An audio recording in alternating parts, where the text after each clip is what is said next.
Students, welcome to my channel. আমি আজ আবার তোমাদের সামনে নিয়ে চলে এসেছি একটা নতুন ভিডিও। আমরা সকলেই জানি যে এখন ফেব্রুয়ারি মাস এবং এখন সরস্বতী পুজোর মরশুম চলছে। তাই আমরা আজকের ভিডিওতে একটা রচনা শিখে নেব, যার টপিক হলো সরস্বতী পুজো। তাহলে চলো আমরা সরস্বতী পুজো সম্পর্কে একটা রচনা সহজ পদ্ধতিতে শিখে নেওয়ার চেষ্টা করি। তাহলে আজকের ভিডিওটা আমি শুরু করছি, কিন্তু তার আগে তুমি যদি আমার চ্যানেলে নতুন হও তাহলে চ্যানেলটাকে অবশ্যই সাবস্ক্রাইব করে নেবে এবং তার নোটিফিকেশনের অলের বেল আইকনটাকে অবশ্যই প্রেস করে রেখে নেবে, যাতে আমি যখনই এই ধরনের এডুকেশনাল ভিডিও বানাবো যা তোমার জন্য উপযোগী হবে তা সবার প্রথমে তোমার কাছে পৌঁছে যেতে পারে। তাহলে চলো এবার আমরা ভিডিওটা শুরু করি।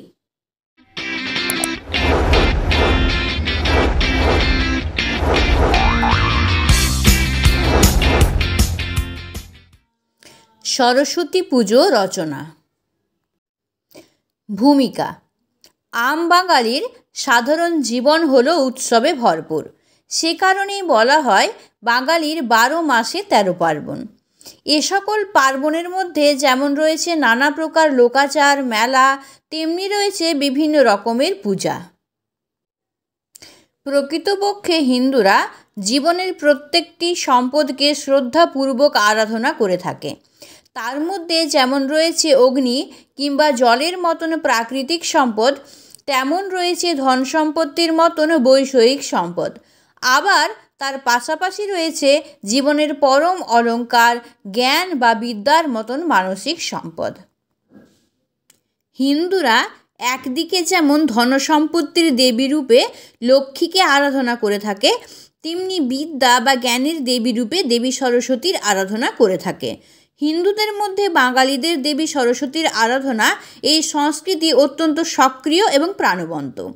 সেই কারণেই মূলত বাঙালিদের সরস্বতী সংস্কৃতি এই প্রতিবেদনের মূল আলোচ্য বিষয়। পরের পয়েন্টটা হলো সরস্বতী পূজার ইতিহাস। শাস্ত্রীয় নির্দেশ অনুসারে সরস্বতী পরবর্তী বৈদিক যুগের একজন দেবী। প্রাচীন যুগে তান্ত্রিকরা দেবী সরস্বতীর মতন দেখতে দেবী বাগেশ্বরীর আরাধনা করতেন বলে জানা যায়। ঐতিহাসিকরা মনে করেন যে দেবী সরস্বতীর বর্তমান রূপটি তুলনামূলকভাবে নতুন, তবে পুরাকালে তার রূপটি বর্তমানের তুলনায় ভিন্ন হলেও খুব একটা আলাদা ছিল না। বর্তমানে এই পূজা বাঙালিদের মধ্যে গৃহস্থের অন্দরমহল কিংবা শিক্ষা প্রতিষ্ঠান অঙ্গনে সীমাবদ্ধ থাকলেও কয়েক শতাব্দী আগে পর্যন্ত বাংলার বুকে বিভিন্ন জায়গায় ধুমধাম করে মহাসমারোহে সরস্বতী পূজা হতো। এই প্রসঙ্গে বর্ধমানের রাজার তত্ত্বাবধানে প্রচলিত থাকা বিখ্যাত সরস্বতী পূজার কথা বিশেষভাবে উল্লেখ করতে হয়। সমগ্র বাংলা তো বটেই, এমনকি বাংলার বাইরে থেকেও এই পূজা দর্শনের উদ্দেশ্যে জনসমাগম হতো। সেই পূজাতে দীর্ঘ 2 ঘণ্টা ব্যাপী আতশবাজি পোড়ানোর রীতিও প্রচলিত ছিল। এছাড়া 19বিংশ শতাব্দীতে ভারতীয় পাঠশালায় প্রতি মাসের শুক্লা পঞ্চমী তিথিতে জল দিয়ে ধোয়া চৌকির উপর তালপাতার তাড়ি এবং দোয়াত কলম রেখে পূজা করার প্রথা প্রচলিত ছিল। তবে শহরের দিকে ধনাঢ্য ব্যক্তিরাই দেবী সরস্বতীর মূর্তি নির্মাণ করে পূজা করতেন। পরের পয়েন্টটা হলো বাংলার সরস্বতী সংস্কৃতি। সমগ্র পৃথিবী জুড়ে বিশেষত হিন্দুদের মধ্যে সরস্বতী পূজার বিশেষ প্রচলন থাকলেও বর্তমান বাঙালির সরস্বতী সংস্কৃতি অন্যান্যদের তুলনায় কিছুটা স্বতন্ত্র। চারুকলা প্রিয় বাঙালি এই পূজাকে কেন্দ্র করে আত্মসংস্কৃতির চর্চায় মেতে ওঠে। প্রতি বছর শাস্ত্রীয় বিধান অনুসারে মাঘ মাসের শুক্লপক্ষের পঞ্চমী তিথির দিন সরস্বতী পূজার আয়োজন করা হয়। এই পূজা প্রায় বসন্তকালের প্রারম্ভে আয়োজিত হয় বলে এই দিনটিকে শ্রী পঞ্চমী বা বসন্ত পঞ্চমীও বলা হয়।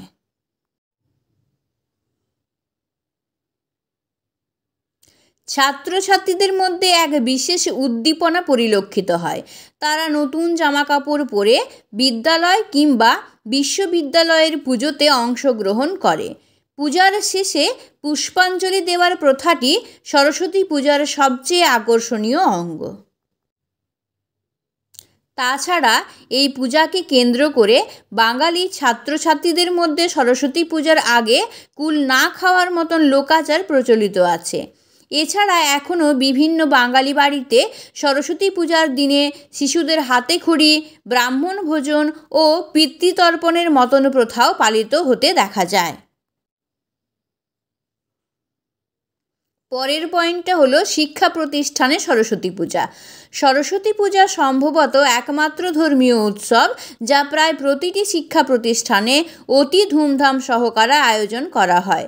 শিক্ষা প্রতিষ্ঠানে আয়োজিত হওয়া এই পূজাকে কেন্দ্র করে সংশ্লিষ্ট শিক্ষা প্রতিষ্ঠানটির ছাত্রছাত্রীদের মধ্যে বিশেষ উদ্দীপনা সঞ্চারিত হয়। সরস্বতী পূজার কয়েকদিন আগে থেকে ছাত্রছাত্রীরা স্কুল কলেজে পূজার আয়োজনে অংশগ্রহণ করে। কেউ ব্যস্ত থাকে আলপনা দিতে, কেউ ব্যস্ত থাকে পূজার ঘর সাজাতে, কারোর ওপর আবার দায়িত্ব পড়ে প্রতিমা আনয়নের। সকল ছাত্রছাত্রী অত্যন্ত নিষ্ঠার সঙ্গে নিজেদের দায়িত্ব পালন করে। শিক্ষা প্রতিষ্ঠানে সরস্বতী পূজার এই প্রথাটি শুধুমাত্র বাংলা নয়, সমগ্র দেশ জুড়ে প্রচলিত রয়েছে। কিছু জায়গায় শিক্ষা প্রতিষ্ঠানে ধর্মীয় উৎসব আয়োজন করাকে কেন্দ্র করে মত পার্থক্য সৃষ্টি হলেও তা বিদ্যালয় এবং বিশ্ববিদ্যালয়ে আয়োজন করা সরস্বতী পূজার বিঘ্ন ঘটাতে পারেনি। পূজার সংশ্লিষ্ট দিনে সকালবেলা ছাত্রছাত্রীরা গায়ে হলুদ মেখে স্নিগ্ধ জামাকাপড় পরে বিদ্যালয় এবং বিশ্ববিদ্যালয়ে আয়োজিত হওয়া পূজায় অংশগ্রহণ করে। এই দিনে রাস্তাঘাটে ছাত্রছাত্রীদের ভিড় থাকে চোখে পড়ার মতন। পরের পয়েন্টটা হলো সরস্বতী পূজার রীতিনীতি।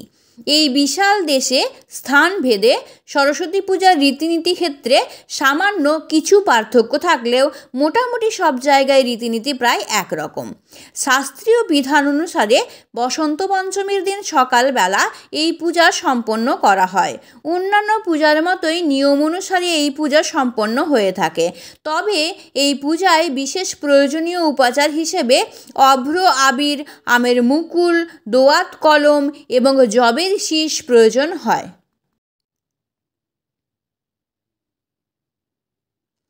এছাড়া পূজার জন্য প্রয়োজন হয় হলুদ রঙের গাঁদা ফুল। এই গাঁদা ফুলের মালা গেঁথে বাগদেবীকে পরানো হয়। দেবী সরস্বতী যেহেতু সকল প্রকার বিদ্যার দেবী, সেই কারণে এই পূজা শেষের পর দেবীর চরণে অর্পণ করা বইপত্র ও বাদ্যযন্ত্রের পূজা করা হয়। তাছাড়া অন্যান্য পূজার মতো এই পূজার শেষেও লক্ষ্মী নারায়ণের আরাধনা করা হয়। এছাড়া সরস্বতী পূজার সবচেয়ে জনপ্রিয় অঙ্গ পুষ্পাঞ্জলির সময় উচ্চারিত মন্ত্রগুলি সকল বাঙালির কণ্ঠস্থ।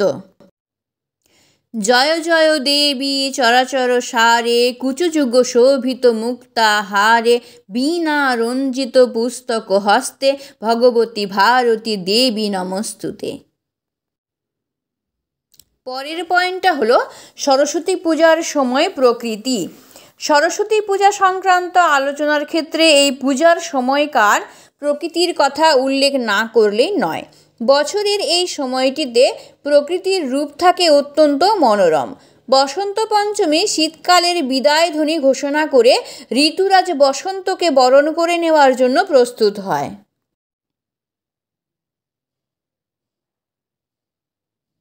গাছে গাছে ঝরে যাওয়া পাতার দুঃখ ভুলে দেখা দেয় নতুন কিশলয়। বিভিন্ন গাছে নতুন রং লাগে। পলাশ ফুলের রূপ ও গন্ধে প্রকৃতি হয়ে থাকে মাতোয়ারা। আকাশে উড়ে বেড়ায় ঘুড়ির পাল। সমগ্র আকাশ যেন ছিল রঙিন হয়ে ওঠে।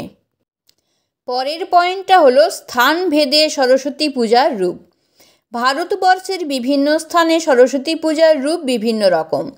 বাংলা এবং সংলগ্ন কিছু রাজ্যে যেমন সরস্বতী পূজা মূলত গৃহ এবং শিক্ষা প্রতিষ্ঠানকে, উত্তর ভারতের ক্ষেত্রে এমনটা নয়। ভারতবর্ষের পশ্চিম প্রান্ত গুজরাট রাজ্যে কচ্ছ অঞ্চলে বসন্ত পঞ্চমীর এই দিনটি ভালোবাসা এবং মনের আবেগ উদযাপনের সঙ্গে জড়িত।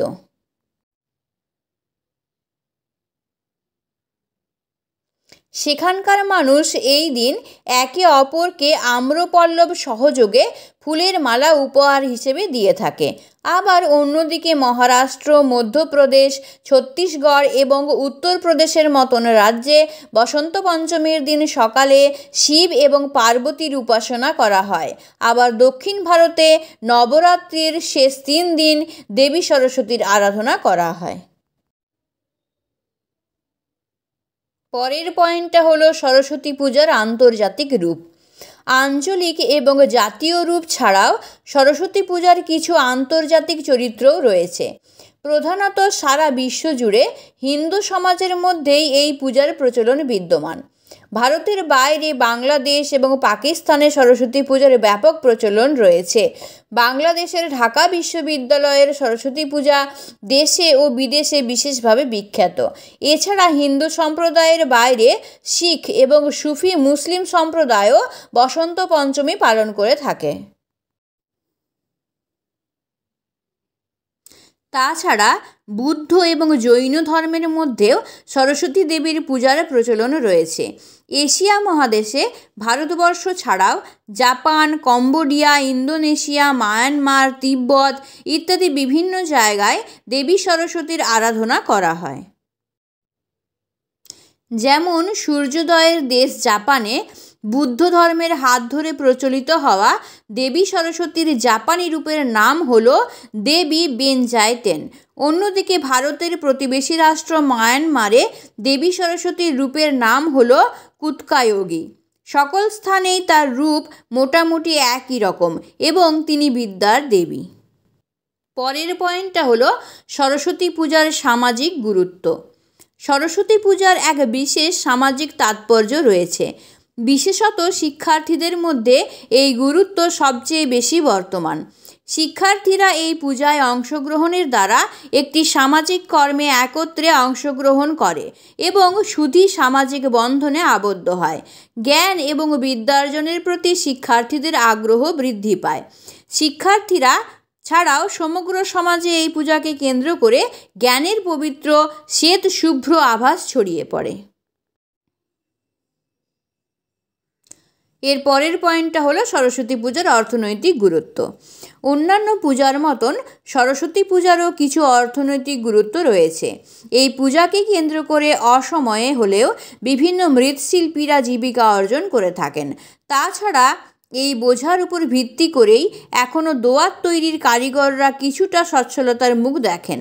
তাছাড়া সরস্বতী পূজায় বিপুল পরিমাণ ফুল প্রয়োজন হওয়ার কারণে সমগ্র দেশ জুড়ে ফুলের ব্যবসায়ীরা কিছুটা লাভবান হন। পরের পয়েন্টটা হলো সরস্বতী পূজার সাংস্কৃতিক গুরুত্ব। সরস্বতী পূজার সবচেয়ে বেশি গুরুত্ব যেখানে সেটি হলো বাগদেবীর আরাধনাকে কেন্দ্র করে বিকশিত হওয়া জাতীয় সংস্কৃতির ক্ষেত্রে। দেবী সরস্বতী হলেন বিদ্যার দেবী, জ্ঞানের দেবী। সেই কারণে সরস্বতী পূজাকে কেন্দ্র করে সমগ্র দেশ জুড়ে সংস্কৃতি চর্চার মাত্রা বিপুল পরিমাণে বৃদ্ধি পায়। একদিকে সকল বাঙালি এই দিন নাচ, গান, আবৃত্তি, ছবি আঁকা ইত্যাদি চারুকলামূলক শিল্প সৃষ্টিতে আত্মনিয়োগ করে। অন্যদিকে বিহার, উড়িষ্যা ও আসামে বিশেষ গুরুত্ব দেওয়া হয় লোকসঙ্গীত এবং লোকনৃত্যের বিষয়ে। তাছাড়া সরস্বতী পূজাকে কেন্দ্র করে যে আলপনা দেওয়ার সংস্কৃতি প্রচলিত রয়েছে তা বর্তমানে এক প্রকার শিল্পের পর্যায়ে উন্নীত হয়েছে। বর্তমানে আন্তর্জাতিক মঞ্চেও এই শিল্প সমাদৃত হয়েছে। এক কথায় সরস্বতী পূজাকে কেন্দ্র করে মানুষ যে সৃজনশীল সৃষ্টিতে মেতে ওঠে তা যথার্থই অনবদ্য। এবার আমরা চলে আসলাম উপসংহার অংশে। সরস্বতী পূজা হলো বাঙালির তথা আপামর ভারতবাসীর প্রাণের উৎসব। এই পূজাকে কেন্দ্র করে সকল বাঙালির মনে সর্বপ্রকার ভেদাভেদ ভুলে যে পূর্ণতার বিকাশ ঘটে তা বাঙালিকে সম্ভবত সারা বছর জুড়ে জ্ঞান এবং সংস্কৃতি চর্চার রসদ জুগিয়ে দেয়। যুগ যুগ ধরে এই পূজা বাঙালির সংস্কৃতির অবিচ্ছেদ্য অঙ্গরূপে বাঙালির পার্বণের তালিকাকে বিশেষভাবে অলঙ্কৃত করে এসেছে এবং ভবিষ্যতেও এই ধারা একইভাবে অক্ষুণ্ণ থাকবে।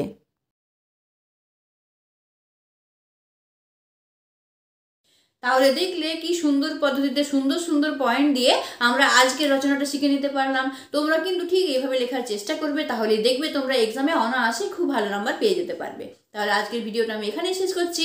পরের ভিডিওতে নতুন কোনো টপিক নিয়ে আবার তোমাদের সামনে হাজির হচ্ছি। ততক্ষণের জন্য বাই, এবং ভিডিওটা দেখার জন্য তোমাদের অসংখ্য ধন্যবাদ।